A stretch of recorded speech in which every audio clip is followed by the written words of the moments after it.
Hey everybody, this is Perch, and as you know, I'm Gen X, proudly Gen X. I guess proudly. I don't. I mean, if you're proudly Gen X, I don't think you're Gen X. Gen X is not proud about anything.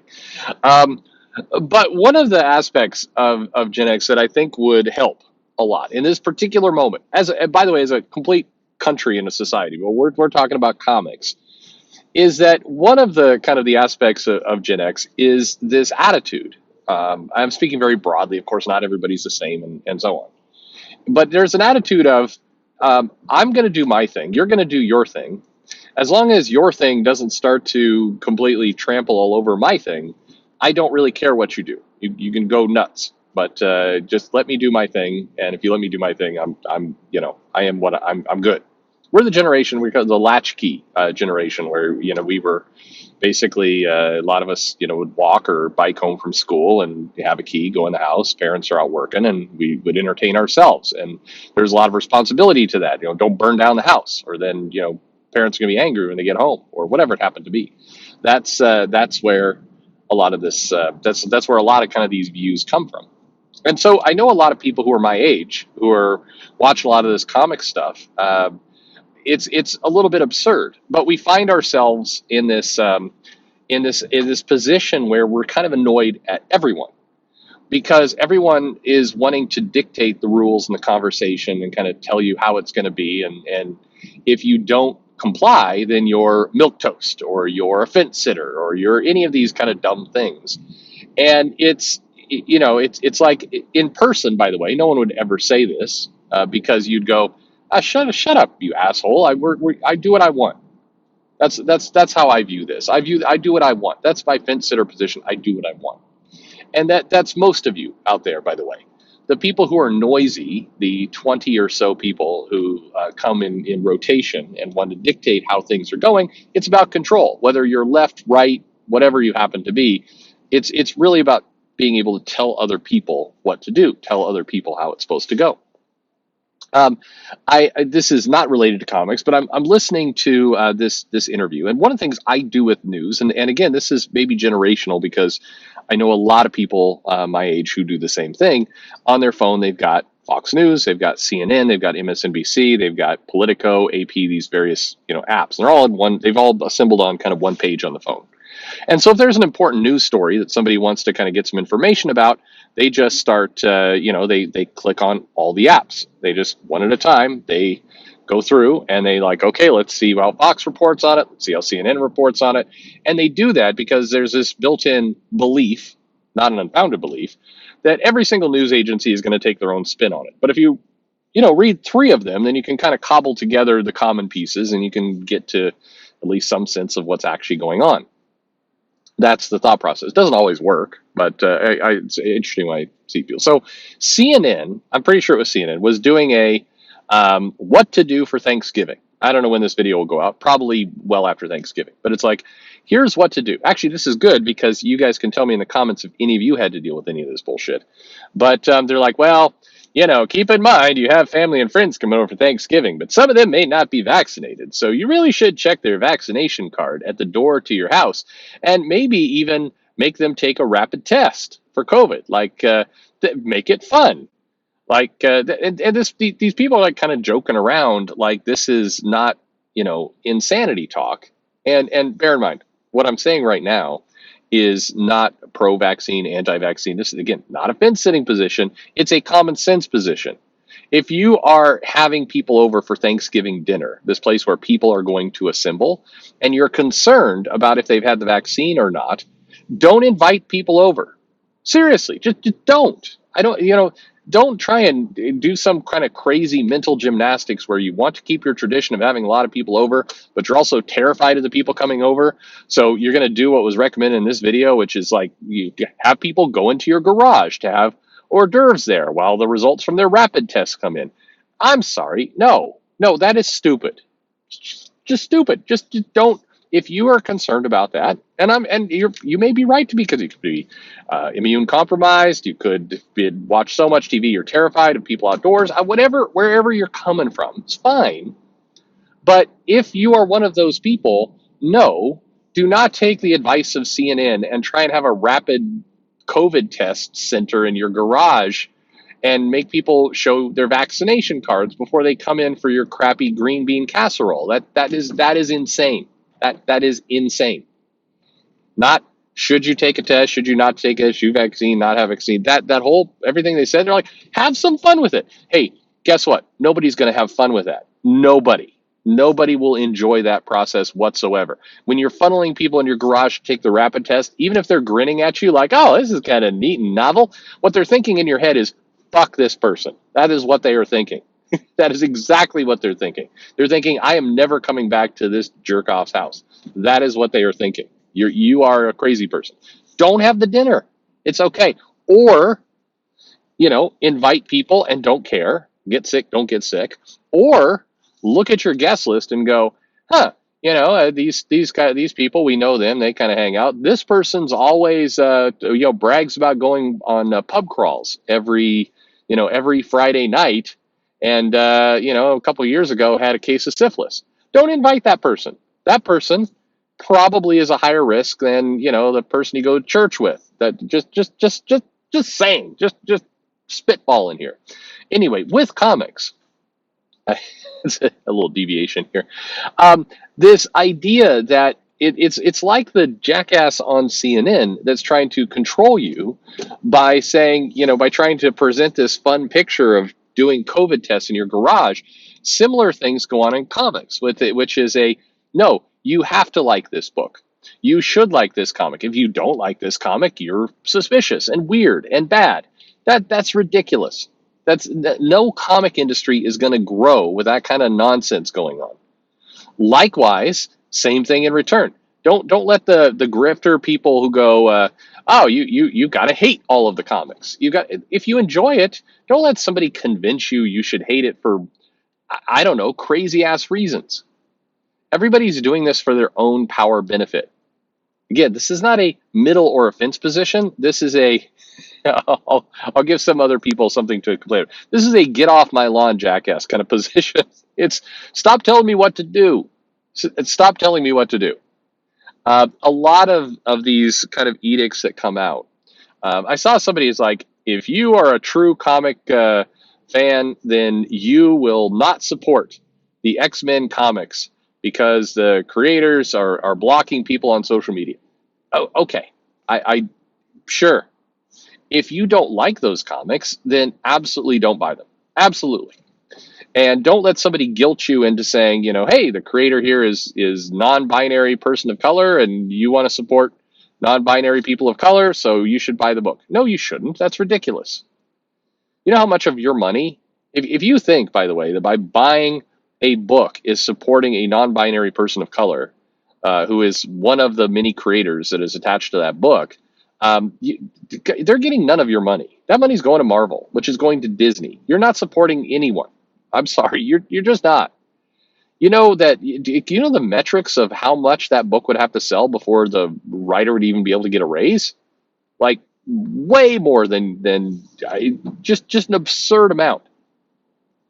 You can, if you care about those causes, and good for you if you care about those causes, donate directly. There's plenty of places, plenty of funds and charities and foundations will be happy to take your money. You don't need to funnel it through a comic book. That's absurd.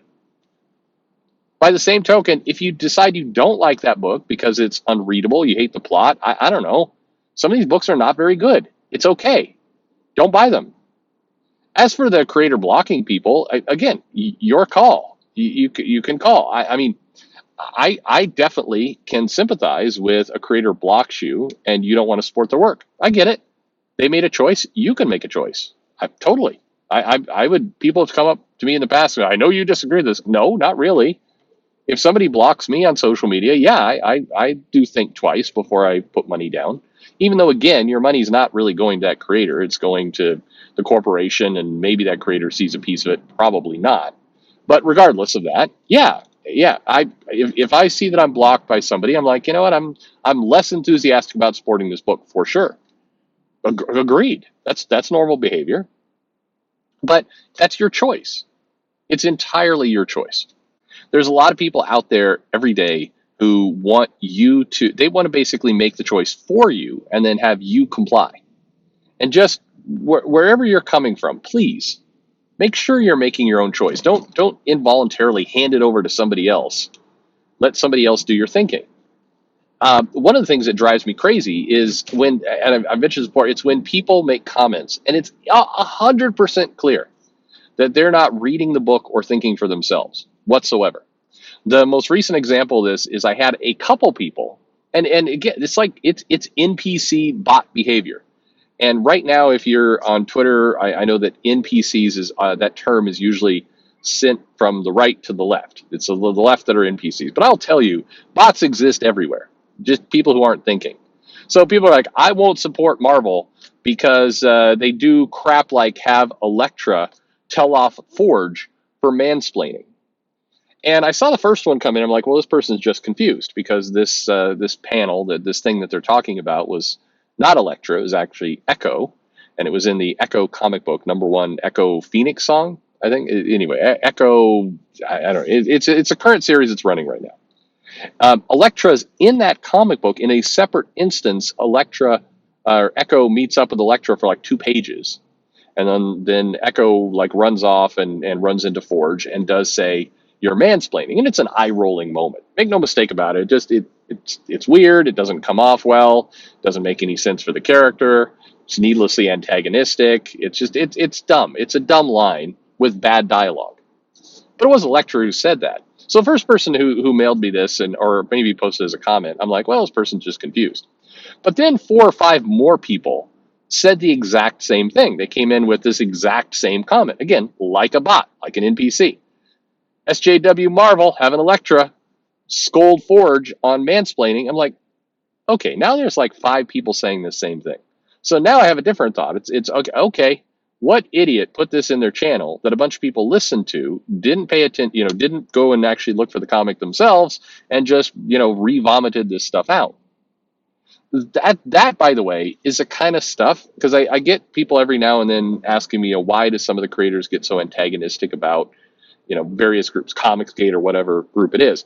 It's because they're individuals. I'm not saying all, or even the majority, or even most, just few, who promote the tag or promote the group, and then they do things like this. They go and they get information from videos that is wildly wrong, and then they go out and they shout at around every place, and they look like fools. And then, of course, the people on the opposite side, they use those tweets and those comments to basically portray all the fan criticism as dumb. That's what's going on. It sucks. I do wish the majority, like the sane people, would just get together and talk to each other and maybe see each other's points. I think you'd discover that a lot of people are a lot closer together than they think. But whatever. Please do your own thinking. People push back on me at times going, well, why don't you tell us more of the comics you hate? Why don't you tell us more comics you love?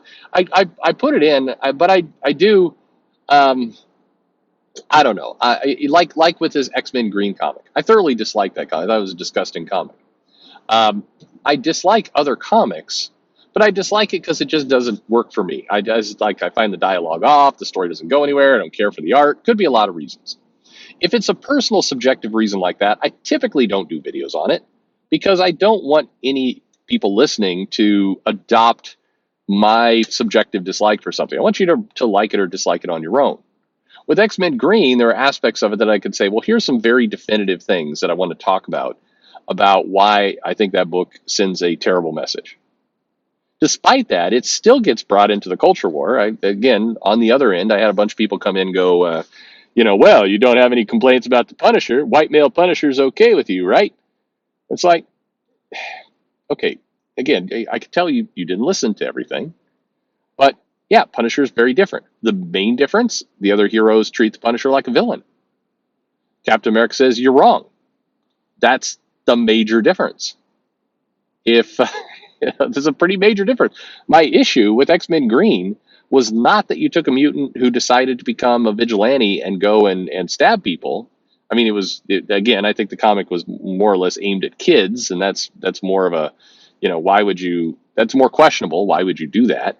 But, this comic, the problem that I had with the comic is that they bent over backwards to try and, make this character sympathetic. Not like a sympathetic villain, like a sympathetic hero. You had the X-Men at various times going, well, we got to get involved in this because it's bad PR. No, you got to get involved in it because you've got a kid murdering people that you're supposed to be responsible for. That's why you got to get involved. You have, the X-Men at the end going, I hate to do this. Like, but do you? The girl went on a murdering spree. Why, Professor X has the ability to mentally shut this character down. Doesn't. Talks to her, but allows this murder and mayhem to kind of continue. What, that's the problem that I had with the book.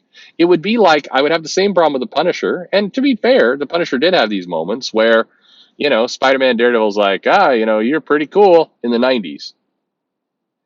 But rarely, generally speaking, pretty consistently speaking, the Marvel heroes would go, yeah, this guy is crazy. We don't like him. If we can get to him, we'll arrest him. You can argue maybe they didn't work hard enough to actually do that, but they portrayed the Punisher as a villain. So don't let somebody come in. There's my car telling me that somebody got too close to me. It doesn't, though. I don't know. Do you have this with your cars where it'll start beeping at you for proximity, but then you look around, there's nothing? It's ghosts. That's what's going on. It's ghost ninjas that are attacking the car. Anyway, I should wrap this up. The point here is, don't let somebody else do your thinking for you. It's you're your own person. You've got your own brain. You have your own opinions. You have your own ideas. Just come up with your own opinions and ideas. That's the love of comics. That's what we should have. And whatever you do, I hope you didn't have Thanksgiving where you put people in a garage to take a test. I mean, again, what are you doing? Don't invite people over to your house for that shit. That's crazy. What a wonderful world.